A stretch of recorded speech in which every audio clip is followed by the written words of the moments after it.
देवी सर्वभूतेषु विष्णुमायेति शब्दिता नमस्तस्यै नमस्तस्यै नमस्तस्यै नमो नमः।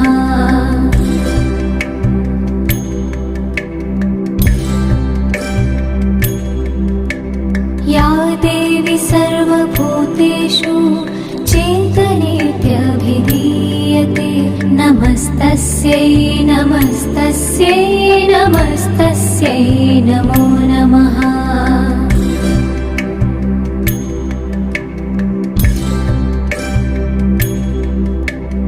या देवी सर्वभूतेषु बुद्धिरूपेण संस्थिता नमस्तस्यै नमस्तस्यै नमस्तस्यै नमो नमः।